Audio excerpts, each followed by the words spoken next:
ভিন্ন স্বাদের চিকেনের রেসিপিটা আমার মনে হয় বাকি সব চিকেনের রেসিপির স্বাদকে হার মানাবে। খেতে অনেক বেশি মজাদার। হাতে মাত্র ১০ মিনিট সময় থাকলে চিকেনের রেসিপিটা তৈরি করে পরিবারের ছোট থেকে বড় সব সদস্যকে চমকিয়ে দিতে পারবেন। এজন্য এখানে আমি চুলায় একটা প্যানে ৮০০ গ্রামের মতো চিকেন নিয়ে নিচ্ছি। এগুলোকে আমি আগে থেকে একটু এমন রেগুলার সাইজ করে কেটে খুব ভালোভাবে ধুয়ে পানিটা ঝরিয়ে নিয়েছি। এখন হচ্ছে চিকেনের মধ্যে একটা লেবু আমি আগের থেকে এমন গোল স্লাইস করে কেটে নিয়েছিলাম, এটা এখানে এইভাবে করে দিয়ে দিচ্ছি। আমি এখানে পুরোটা লেবু দিয়ে দিচ্ছি, তবে আপনারা চাইলে কমিয়েও দিতে পারবেন। লেবুগুলো দেওয়ার পর এবার এখানে দিয়ে দিব ১.৫ কাপ পরিমাণ পানি। তার সাথে এখানে দিয়ে দিব ১ চামচের মতো লবণ।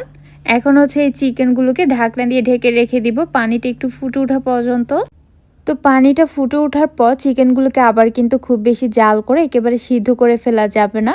শুধু একটু ফুটে উঠলেই ঢাকনাটার সাথে সাথে খুলে চিকেনগুলোকে এভাবে করে একটু এপাশ ওপাশ করে নেড়ে পানিটা ঝরিয়ে এখান থেকে এক এক করে চিকেনের পিসগুলোকে উঠিয়ে নিব।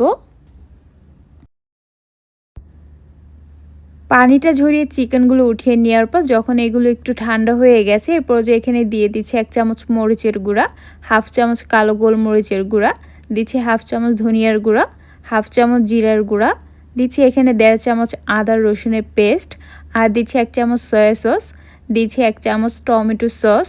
আর চিকেনগুলো সিদ্ধ করার সময় আমি কিন্তু লবণ দিয়েছিলাম, আর এখানে সয়া সসও দিয়েছি।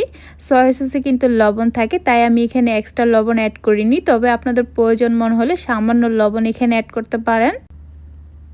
এবারে এই চিকেনের সাথে মশলাগুলোকে প্রথমে একটু ভালোভাবে মিশিয়ে নিব।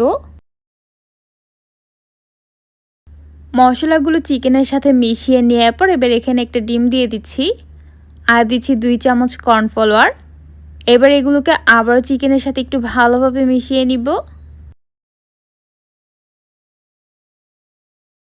মিশিয়ে নেওয়ার পর আপনারা চাইলে এই পর্যায়ে এগুলোকে ১০ মিনিটের জন্য মেরিনেট করে রেস্টে রেখে দিতে পারেন, তবে আমি সাথে সাথেই ফ্রাই করে নিব। এই জন্য চুলায় একটা প্যানে পরিমাণ মতো তেল দিয়ে ভালোভাবে গরম করে নিয়েছি। এখন এই গরম তেলের মধ্যে এক এক করে মশলা মাখিয়ে রাখা চিকেনের পিসগুলো দিয়ে দিচ্ছি। আর চিকেনগুলো দেওয়ার আগে কিন্তু তেলটা অবশ্যই ভালোভাবে গরম করে নিতে হবে, তা না হলে চিকেনের উপরটা ক্রিস্পি হবে না। সবগুলো এখানে দিয়ে দেওয়ার পর এরপর চুলার আঁচ কমিয়ে মিডিয়ামে রেখে এপাশ ওপাশ করে চিকেনগুলোকে ভেজে নিব। আর এই চিকেনগুলো ভাজতে কিন্তু খুব বেশি সময় লাগবে না, কারণ আমি এগুলোকে আগের থেকে একটু সিদ্ধ করে নিয়েছিলাম।